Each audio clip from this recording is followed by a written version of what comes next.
As a way of giving back to the society, LG Electronics, makers of various household appliances, has launched a new corporate social responsibility project known as the LG Wash Initiative. At the flag-off of the CSR project, the LG team says the essence of the LG Wash Initiative is to improve the quality of lives of the people living around Ogba area in Lagos by taking care of their laundry needs.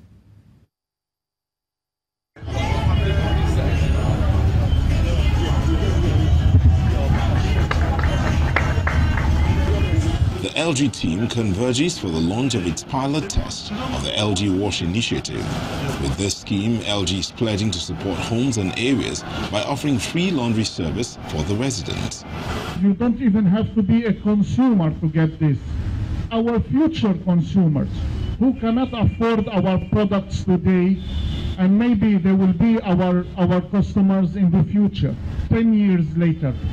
From today, they can enjoy this facility to do better consumer and better Nigeria. As part of its determination to bring comfort and luxury to people's lives, LG is also creating spare time for residents of the Ogba area in order to run a more efficient, for residents of the Ogba area of Lagos so they can run more efficient lives. Besides the pilot test of the wash center, LG plans to create 30 more wash centers in other areas across the nation. LG Electronics will continue to support community even in this future. The LG Wash Initiative is open to consumers of LG products and other would-be consumers from the 31st of March. The service will be open daily from 10 a.m. to 5 p.m. We will immediately open another 30 different centers attached to our 30 branch shops nationwide. We came with this concept. Like some people might be suffering to wash their clothes due to lack of water and lack of electricity. So for those people, we can help here. That's the concept we came with here. To kick up the Wash Initiative, LG is demonstrating that it means business with no time for empty promises by immediately distributing free laundry bags and starting off the washing service. Account holders with Access Bank can now make financial transactions through the use of their phone numbers. It's that simple. At the launch of the e-payment solution known as Pt.3 Digital in Lagos, the Group Managing Director and Chief Executive Officer Herbert Wigwe gave the assurance of the efficiency and effectiveness of the app. It's not a loud launch, but the partnership between Access Bank, Pt.3 and Unified Payments is set to simplify financial transactions. With the app installed, payment and receipts are made easy with a phone number. What it does is that it provides a different platform where customers can basically download this application and through the convenience of their phone numbers make all of these payments. And not just their phone numbers, it is secure because they also have their own PIN code to basically ensure that those payments are duly and properly authorized by them. Also, merchants can ensure that payments and collections are made very easily by a simple request by asking customers, how do you wish to pay, for instance? And if you wish to pay by your telephone number, those collections will actually come, and the customers can also, of course, just use their PIN numbers to make all of these payments. There are other mobile payment and collection solutions obtainable in the country, but Access Bank says Pt.3 Digital is the first of its kind, especially for the bank's customers. In many ways, you would agree that this is different from what is obtainable in the market. And we are quite happy to have worked with Access Bank to launch this in the market.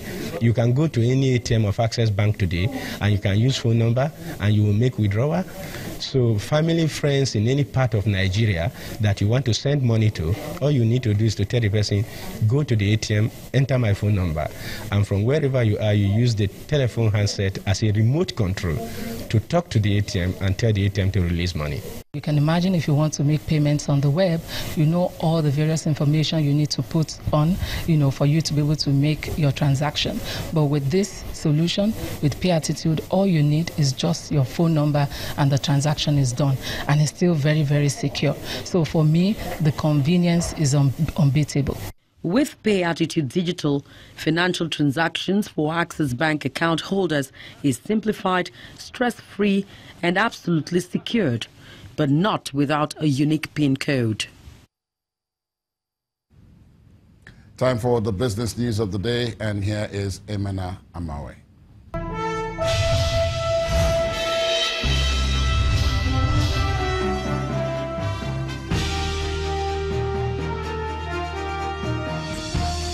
Thank you for staying with us. Welcome to Business News. A report released today by investment bank FBN Quest shows that Nigeria's Manufacturing Purchasing Managers Index rose strongly to 59.4 in March from 54.7 recorded in February. The latest reading by FBN Quest buttresses the reading recently released by the central bank, which indicated a 12th consecutive expansion in the PMI from 56.3 to 56.7 points last month. The improvement, according to FBN Quest, reflects better changes in the business environment, in addition to the run-up to the Easter festivities, which boosted new orders, while some manufacturers adopted innovative methods to push prices down and still maintain good prices and profit margins. And to some company news now. Frontline miller Dangote Flour is reporting pre-tax profit of 22.44 billion naira in the group's full-year financial results as at December 2017, against 11.82 billion naira recorded for 15 months in December 2016. The company's group revenue also increased to 125.44 billion naira from 105.77 within the same period. The company's board of directors have proposed a final dividend of 20 kobo per share to be paid on June the 27th. Meanwhile, UAC of Nigeria posted a full-year profit before tax of 3.25 billion naira as at December the 31st, 2017, as against 8.37 billion naira reported a year ago. The company's revenue also grew to 89.18 billion naira compared to 82.57 billion naira reported in 2016. According to the board of directors, a proposed dividend of 65 kobo per share is to be paid on June the 21st. And more company news now. Lasako Assurance posted a full-year profit before tax of 854.3 million naira as at December the 31st, 2017, compared with 1.14 billion naira recorded the year before. The company also reports a full-year gross written premium of 6.67 billion naira compared to 6.04 billion naira recorded a year ago. In the meantime, a 4 kobo per share dividend is the amount being proposed by the company's board for the year ended December the 31st. And away from company news now, the Bayelsa state government says it plans to pay salaries of civil servants from internally generated revenue and not depend solely on the federal government's allocation. During a visit by the Chartered Institute of Taxation of Nigeria to the state, the Deputy Governor, Rear Admiral John Jonah, retired, said the government has so far recorded about 1.1 billion naira in IGR as against the 500 million naira it met when it took over the reins of power in 2012. And the Nigerian stock market resumes from the Easter break with profit-taking across major counters as industrial and bank blue chips record the heaviest losses. Let's join Layo Adegoke for details.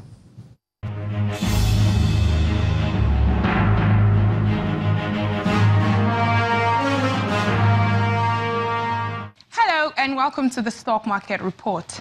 Investor sentiment at the Nigerian Stock Exchange opened the first trading day of April and the second quarter with a negative tone as financial markets across the country resumed the Easter break.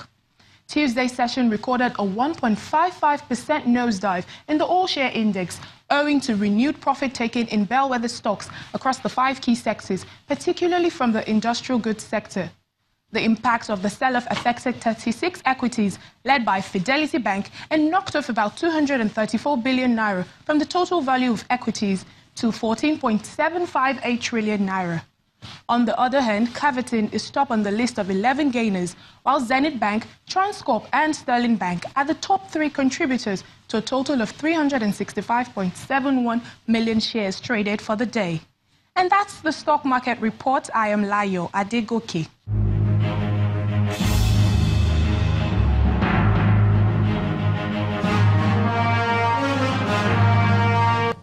Meanwhile, Asian and European equities closed today's session lower amid continued fears of a potential trade war and regulation for the technology sector.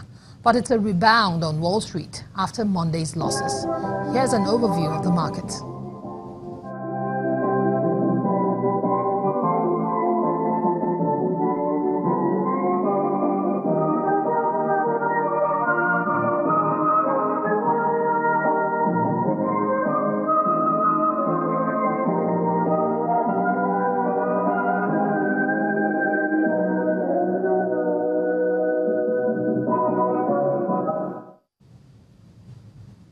And that's Business News Tonight. I'm Imana Amawe.